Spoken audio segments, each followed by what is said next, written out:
On day 6, we were up early again for another boat launching ceremony. This time it was a big silver boat.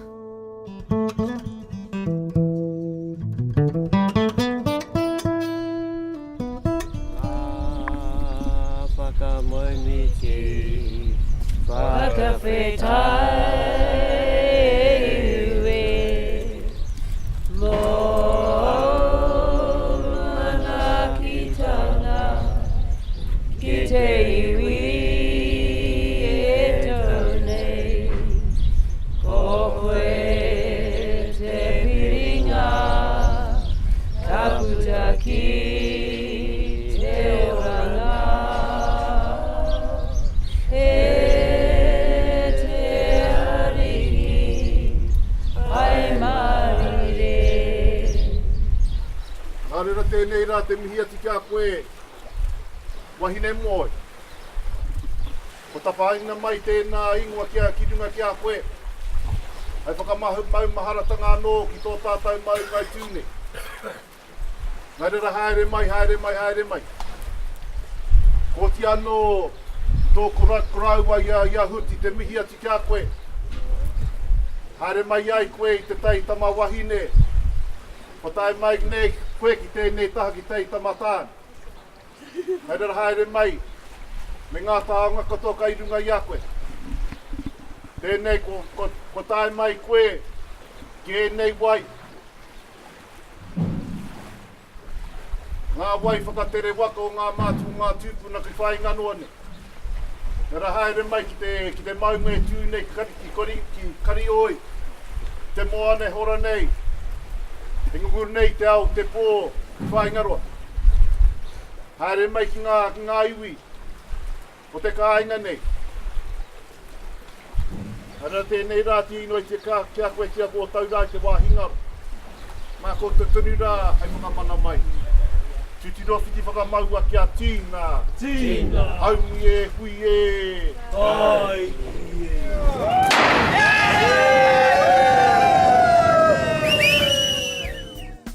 We had a drink and some fruit and talked to Charlie, who said that the idea for the float hour was born last August over some margaritas. And so from that bottom of that margarita glass, or we call them kiwi gritas here because we put kiwi fruit in our margaritas and they're delicious, by the way. But from that moment until today, and here it is. And so having that imagination and kind of fun talk, and all of a sudden walking around it this morning and getting our hands all over it, it's just been unreal. He said the tide would come in about 5 hours and lift the boat up off the floating rack. I asked him about the name, Wahine Moe. There is some myth, legend, and lore about our mountain that's behind us called Karioi Mountain. And when people get away in the distance, it looks like a lady that has lied down on her back. So they call her the sleeping lady. And so hence the name Wahine Moe, because when you're out in the harbor, you look back and you actually pick up the silhouette of the mountain, especially on sunset when the sun sets behind the mountain. You get this back look feature.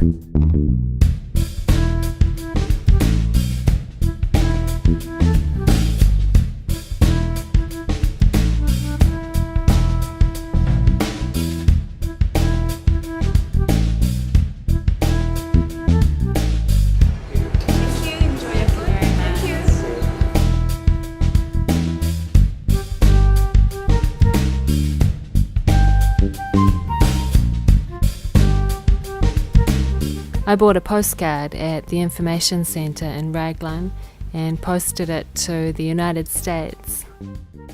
We also went to an art gallery and had a look at a photography exhibition. Then I had a surfing lesson at Raglan Surfing School.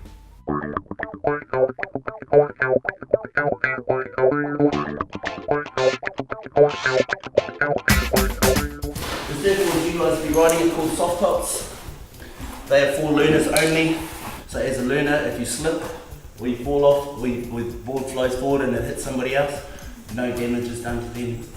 Basically what it'll do is, if you guys can imagine, there's a centre line coming straight down the middle. So you want to stand pretty much in the middle of the surfboard. your legs nice and far apart and toes sort of dug into the surfboard as much as you can. You don't want to be too far back here, otherwise I'm going to fall back into the wave. And I don't want to be too far up the front, otherwise I'm just going to go straight down into the sand. When we're on the surfboard, keep my chin up, my shoulders up, and paddling is just one after another. It's nice and smooth. We find I saw a lot of people paddling like this too. Definitely keep your head up so you see where you're going. Step one is just to lift up to here and lock your arms in. Make sure your hands are nice and flat. So if you lean forward on this one, you're going to go faster. If you lean back, you're going to go slower. Okay? But if you want to turn, this is where all the power comes from here, from your back hip. It's important that your toes are touching that tail. It places you correctly on your surfboard. And it's easy as just that paddling. And always looking forward. Don't look at your mate, because there might be somebody in front of you. Okay? The waves hit you, keep paddling. Give another 2 more. 1, 2, and then 1, 2, 3, 4. 1, 2, 3, 4. That's beautiful. Absolutely beautiful.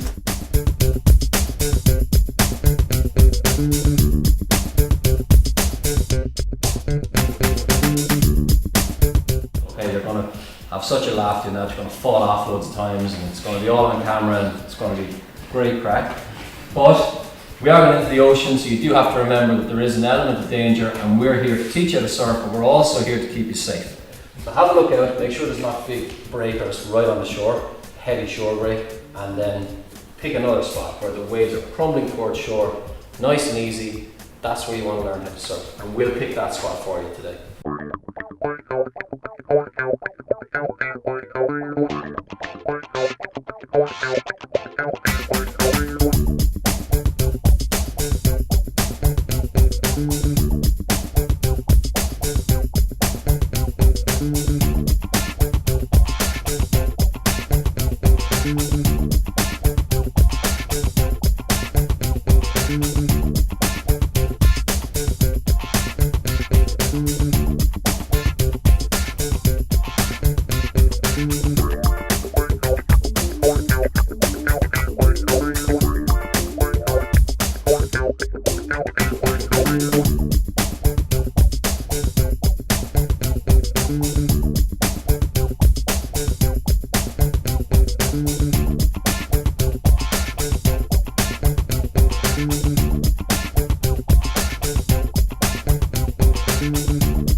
After the lesson, I talked to the instructors and I asked them what they enjoyed about teaching surfing.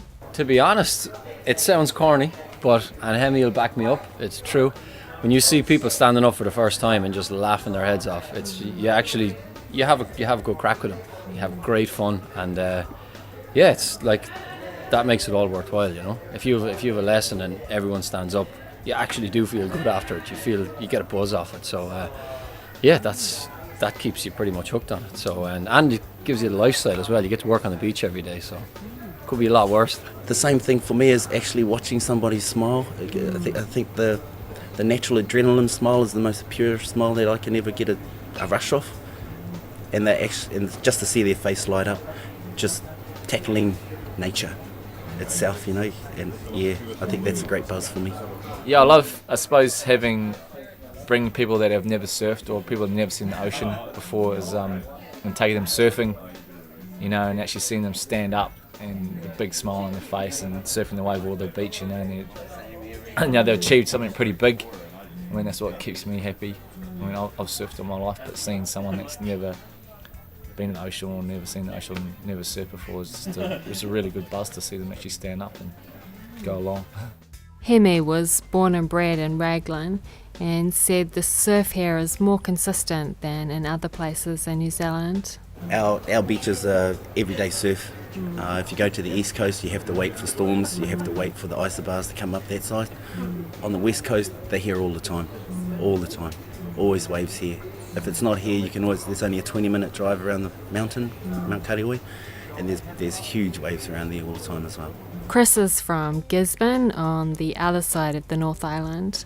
I asked him how the surf in Raglan compares to Gisborne. Gisborne's just all beach breaks pretty much, and it's got a lot of variety, whereas as Raglan's just mainly one left-hand point break. Yeah, they're both. I love them both. It's hard to pick which is good. I love going home and surfing the beaches, and I love surfing the quality waves here as well. They're both amazing, yeah. And I asked Mark how the surf here compared to back home in Ireland. It's a lot more consistent. You get waves every day. There's waves every day. I mean, whether it's on the reefs or the beach, or there's always waves. So it's a great place to live. Your surfing gets really good. Back home, you get big storms, then a swell, and then a break, and then another big storm. You just have to wait for the storms to roll through. But you still get good waves. And obviously it's freezing cold back home as well. The warm water here helps a lot. We were sad to leave Raglan. It's such a cute little town, and all the people we met were so friendly. I can understand why Charlie likes it so much. He and his wife moved here from Los Angeles in the United States. We had come to New Zealand on a holiday, like a lot of people do, and we're surfers. And we ended up in Raglan because it has this world-renowned great wave here. And my wife and I both surf, and we ended up staying here. We had this whole month plan to drive around New Zealand. Well, we never made it out of Raglan, so that's how much we ended up liking it. And we stay out in Whale Bay. But we went back home, and we ended up deciding that was it. And we pulled the plug, sold our restaurant business, our homes, and picked up and came to this wonderful country. We call it Noah's Ark, New Zealand. It's the last place that really where there's not a lot of people. The environment's tremendous. People are still really friendly. We believe it's the best country standing.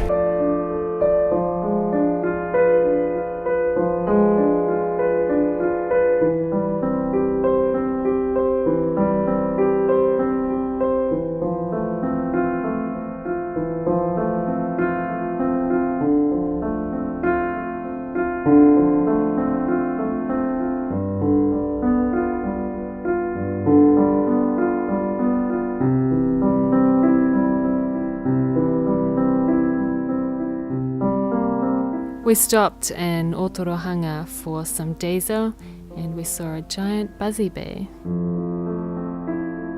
And that night we stayed in a car park next to a big apple.